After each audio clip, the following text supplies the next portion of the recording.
Welcome, everyone, to another episode of Your Pleasure Incorporated into Daily Living. I'm your host, Ellen Nicholas Rathbone, dream builder, coach, and sensuality consultant. I am so excited that today we're going to have a conversation with a fellow sexuality enthusiast, Steve Bodansky, who has written his newest book, Self-Pleasure, Delving into Happiness and Ourselves. So I hope that you're going to enjoy this conversation as much as I will. And I also hope that after the conversation is over, you will all masturbate to orgasm, because you know what? There's nothing better to do with your time than have an orgasm and derive the benefits thereof. So let me bring my guest on, Steve. There he is. Hi, Steve. How are you? I'm great, thank you. Very good. And welcome to Your Pleasure Incorporated. I like to talk about pleasure every week because pleasure Just is, once a week, right? yeah, just once a week, just once a week. But I feel like it's necessary to remind people that to stay human is important, because there's so much technology that's just sort of taking over our lives, and the art of communication is dying. Texting and that sort of thing. People communicate with each other through little sentences and all, and I just think that um, they think that the human element can be replaced by technology. And emojis. I And hate emojis, yeah, yeah. So today I want to talk about self-pleasuring. I've always been a firm believer that charity begins at home, and that we need to know how to pleasure ourselves, because it is part of our abilities. And if we can do it and it's healthy and we do it, then we are helping ourselves. And also, if you don't have a partner, does that mean that you'll never have pleasure again? Does that mean you have to deny yourself any kind of orgasm just because there's no one there to give it to you? So tell us a little bit about your book and your approach to self-pleasuring. Okay. Well, originally I was going to write a book pretty much basically on exercises, including masturbation, on how to pleasure yourself in the bedroom. And the book kind of developed on its own. I wanted to find out exactly what other people were saying about pleasure, what other people were saying, and how it relates to happiness and how it relates to pain and all these number of topics. So the book kind of expanded into meditation and taking care of yourself and taking care of others also. Like a lot of pleasure can be gotten from just taking care of other people. Well, I've written a number of books about couples pleasuring each other. And I did that for a long time and been writing. I think I must have written a dozen books on that topic. And COVID came along. We would see clients quite regularly before COVID. My wife was very orgasmic, and she had developed Alzheimer's, so she stopped getting off about maybe a year or two ago. She's still getting off with Alzheimer's for about 8 years, and getting off pretty well. But anyhow, COVID came along, so I wasn't seeing clients. I wasn't pleasuring my wife. She wasn't pleasuring me anymore. And I've been always a good masturbator. Even when I had sex whenever I wanted, I still liked to masturbate on occasion. So I was good at it already. And I had taken courses and studied the topic for a number of years. So anyhow, I thought this time, in the other books, I do mention self-pleasure because it's very important in order to train your partner to learn what you like best. Definitely. This time I thought, well, I'm going to just dedicate this book to self-pleasure. It's going to be the headliner instead of the character actor on the side. So that's how the book's developed from that point. It was kind of like I write about like what I'm doing, and that's what I was doing. I was self-pleasuring. Okay. So when you were saying that you got really good at it, does that mean that you know how to control when the ejaculate comes forward? Or does that mean that you know how to circle the sexual energy so that you too can have multiple orgasms? I would say probably both, maybe in different terms, but yes. That I mean, when I was a kid, I would just masturbate and do, and I was, I think ashamed because I would do it, in the toilet and the door closed. And I had a twin brother, and we communicated about everything. Except we never talked about masturbation until like, 30 years later or something when I became a sexual instructor, and I mentioned it to him, and he said, "Yeah, I did that too. I used to do it in the bed, in the bathroom or under the covers in the dark." But we wouldn't mention it because it's kind of a taboo thing to talk about as kids. So anyhow, I took a course in how to pleasure your partner, and one of the major parts of it was how to pleasure yourself. And there's a number of different exercises. It's not just going straight for the penis or straight for the clitoris or straight for the vagina. It's about setting up the space. They call it a visiting dignitary. So you did that, and then you had an exercise with a mirror. You looked inside you got naked, and you're inside your room by yourself. Make sure nobody was bothering you. You turned the phone off and put a sign on your door if you're married, or if you're not married, don't answer the door, and take time for yourself. And the first exercise was like the mirror exercises, and it's to look at yourself from the viewpoint of liking yourself.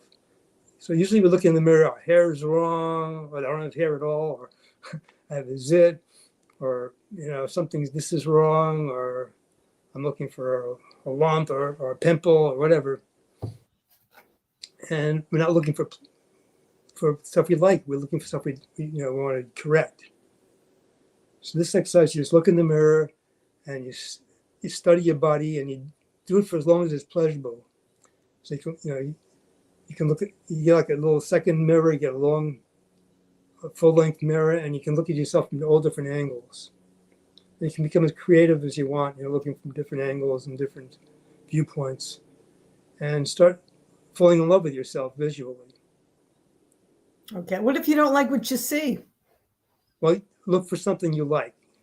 Once you start finding something you like, then you'll like, so maybe if you're not crazy about your face, then look at your shoulder. Maybe you like your shoulder, you like your nipples, you like your belly, you like your thighs, you like your calves. There's got to be something. There's got to be something that you got to start like. something you like. Yeah. Okay. And once you start liking something, then you start liking something else. Kind of like, I don't know if you call it a habit, but you become better at liking yourself. Right. Well, you got to start somewhere. Yeah. And a lot of, if you watch too much television, too many movies, too much, advertisement, they always want you to feel insecure about what you have and what you don't have. Well, what you have is not good enough, and what you don't have is going to make you happy. And so you're always feeling a little insecure. But as far as pleasure is concerned, that is our ability that was built into us. We have erogenous zones from the top of our head to the soles of our feet. Any part of the body that is stroked properly with the right technique can produce an actual orgasm, especially for women, since orgasm begins in the mind. If your mind is excited, there's a good chance the rest of you will have an orgasm, or a part of you will have an orgasm. If your mind is not excited, then I don't care what kind of technique, it'll probably just be annoying and you won't have an orgasm.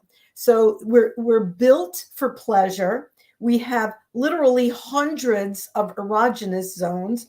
And if we can let go of any kind of shame attached to self-love, then we can have a blissful sex life, whether it's with a partner or without a partner. Because, I just really think that, and I've said this many times, if God didn't want women to stimulate their clitoris, it would be between her shoulder blades, where it would be very difficult to get to. But as it is, it's right there. It's very easy to reach. A little bit of lubricant and you're good to go. So we have it in our ability to pleasure ourselves. And I think that once you learn how to do that for yourself, if you ever do have a partner, you can teach your partner about what it is that you enjoy, how you like to be touched, etc. Because no two people are the same, and no two people like exactly the same thing. So that's my spin on it. But it's been a long time very that true. I've been saying these things because shame is sort of built into our lives from young ages. And, especially touching yourself. I mean, they don't say don't touch yourself in public. They just say don't touch yourself, as if touching yourself is wrong. And it's not wrong. It's necessary. It's being loving towards yourself. We need to love ourselves. And if you can't love yourself, like I said, you really can't love anybody else. So, when was your book published? When did it come out? About 2 weeks ago. Nice. Very nice. Congratulations on that. Very, very good. Now, for somebody who's just starting out, say they're in their teens, okay? What would be the first recommendation that you would make so that they could have a proper foundation on which to start their self-pleasuring? What would you recommend? Well, read the book. and look at these exercises, because they're true and tried. They've been done many times by many people, and they work. Okay. So it's all right. Well, I think that the most important thing, especially for young men to learn, is that when you start masturbating as a young guy, and there's always the fear that someone's going to walk in on you and catch you masturbating, that a lot of guys teach themselves to have their orgasm quickly because they're afraid they're going to get caught. And well, really, they're setting up the foundation and the habit for what their orgasm is going to be. So a lot of guys, actually 50% of the men in this country are premature ejaculators because they learned to masturbate quickly and they did it by themselves. And then when they finally had a partner, the habit was, as soon as it gets exciting, they had to blow their top. And it's very hard to break a bad habit like that, especially if you don't have a go-to solution. So my solution, or my recommendation, especially for youngins coming into masturbation, is to take your time. Inside of every man's stimulation and arousal, there's like a little yellow flag. There's a little warning that happens just before the point of no return. And they call it the point of no return because once you reach there, you can't stop. You have to go. You have to keep going. So if you're paying attention and you know and you feel and you sense where that point, where that little yellow flag is, you can keep yourself within the first third of your arousal, which means that you have hardness, which means that you have potential, and which means that you have the tool for pleasuring a partner. And if you can keep it there until the time comes that you want to let it go, that is a great discipline that will make you a truly phenomenal lover when your big head is making the decisions as opposed to the little head with the nuts. Okay.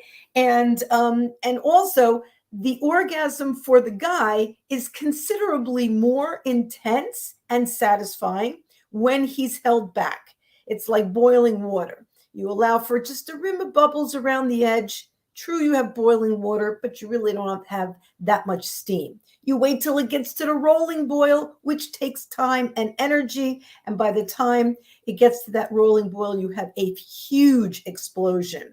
So a lot of people don't want to hear that in this society of get it done quickly and move on.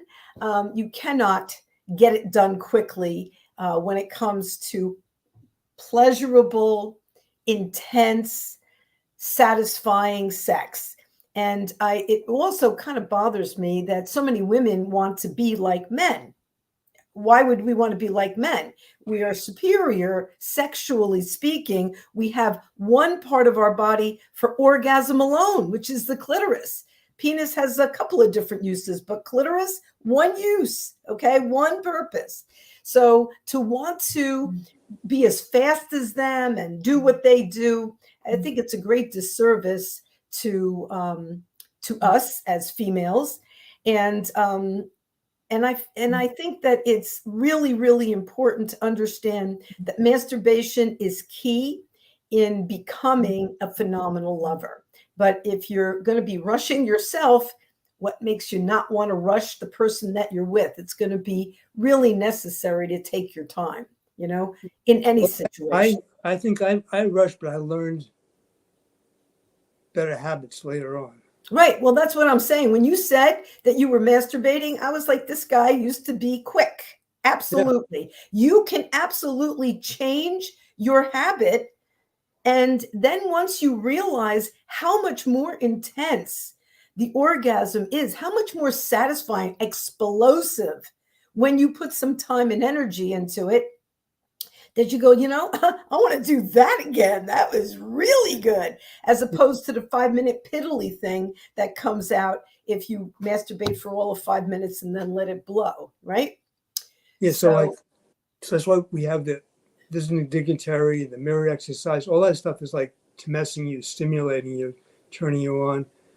And one of the visiting dignitary, it's supposed like something to taste. We doing something for every one of your senses, plus conceptual thought. So some fantasy, could be porno or could be a magazine. So the first time I did these exercises must have been 1973, which is, I don't know, almost 40 years ago, 50 years ago, a long time ago.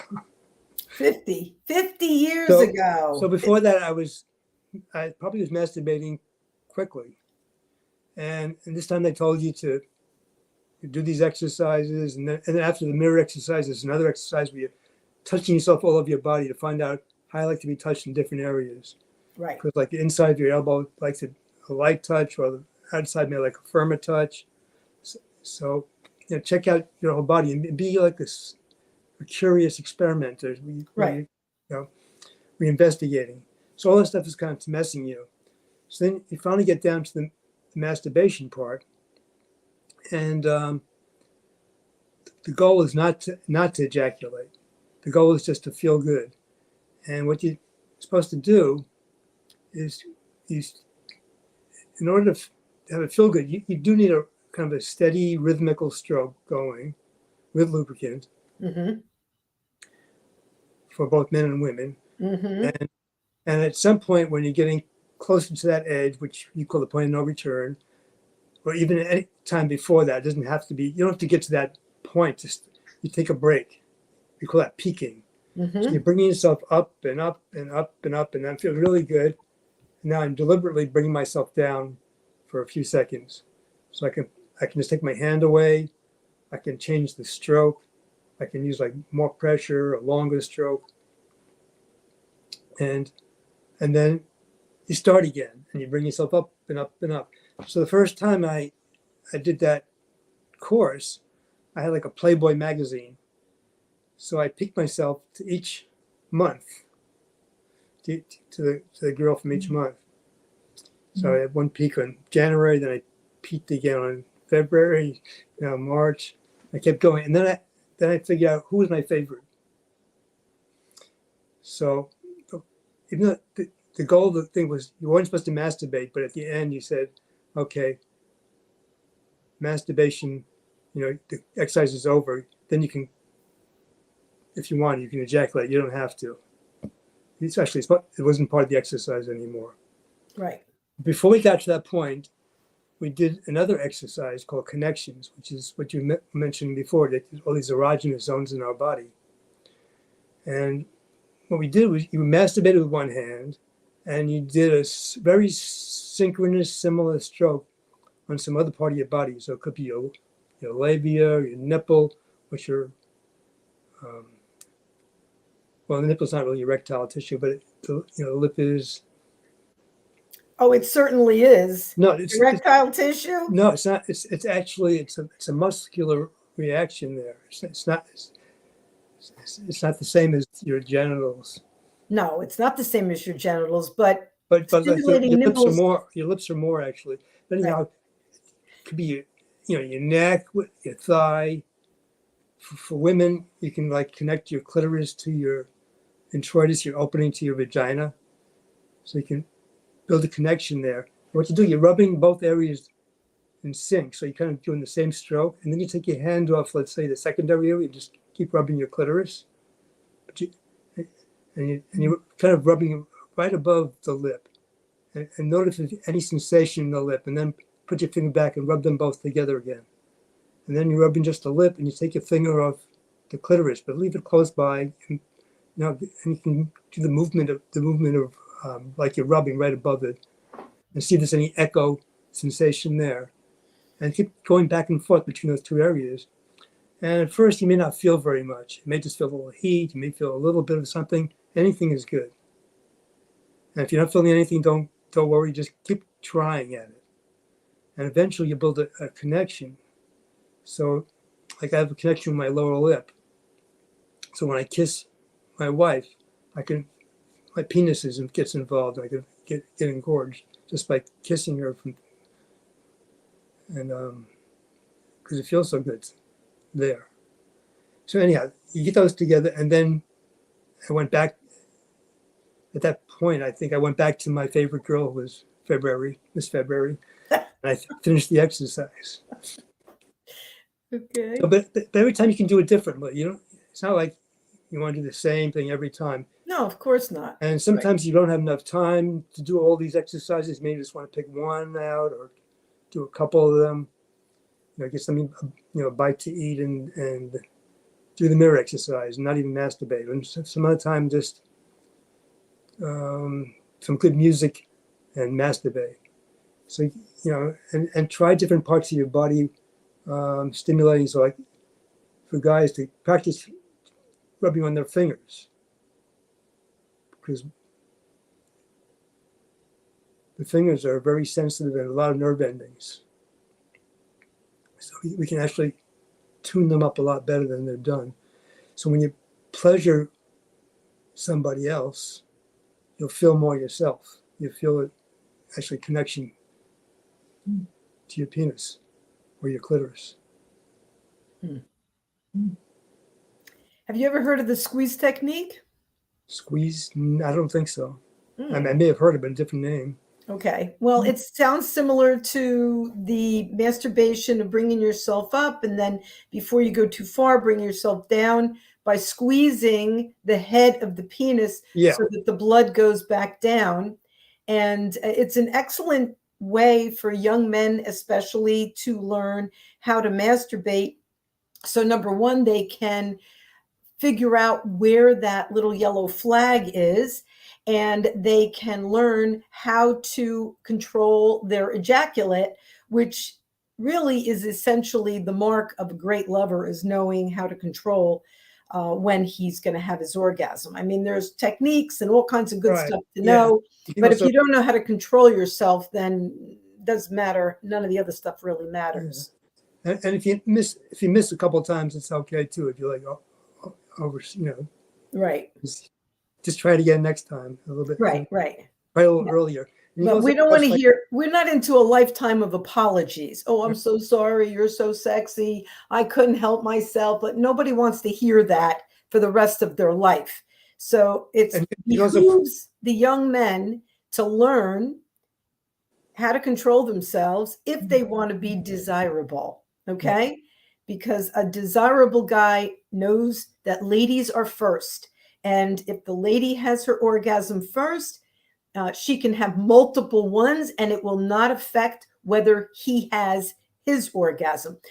If he has his orgasm first, it most definitely affects whether or not she's going to have one, especially if intercourse is involved. But we're not talking about intercourse today. Intercourse, but we teach, or we taught manual stimulation. That was our right. expertise. Right. Mutual masturbation sounds like a very, very good thing to know and to share with your partner.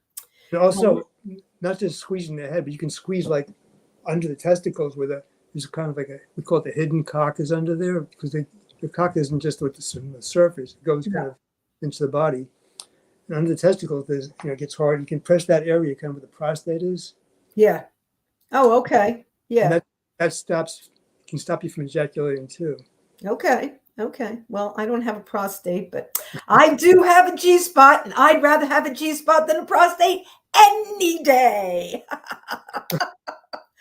Well, I want to thank you very, very much for coming on my show. It's always nice talking to a fellow sex enthusiast. And I've known your name for many, many years, but just we have not connected before. I want to wish you all the very best of luck with your new book and with all of the books that you have written. And if you would like to share a website with our audience that they can reach you if they want to find out more about your classes or any of the things that you're doing, please do that now. Well, our first book was called, like you were talking about before, they changed the name. They changed the name because we taught people how to have extended massive orgasms, extended, long, intense orgasms. It's about women having them basically, but men can have them too. Sure. And so the book is called Extended Massive Orgasm, and the website is called extendedmassiveorgasm.com. Okay. And you can find all my books there. I think there's like a dozen books, mostly about partner stimulation, but this newest one. We also have a video of a 1-hour demonstration of myself rubbing on my wife for an hour in front of a class. And people are asking questions while we're doing it. And she's getting off for over an hour. One long extended orgasm. Hey, tough work, but somebody's got to do it. Yeah. And there's a lot of close-ups of her genitals. And, it's taken by professional photographers, so it's quite well done. And it's very educational. It's not porn. No. But it is sexy.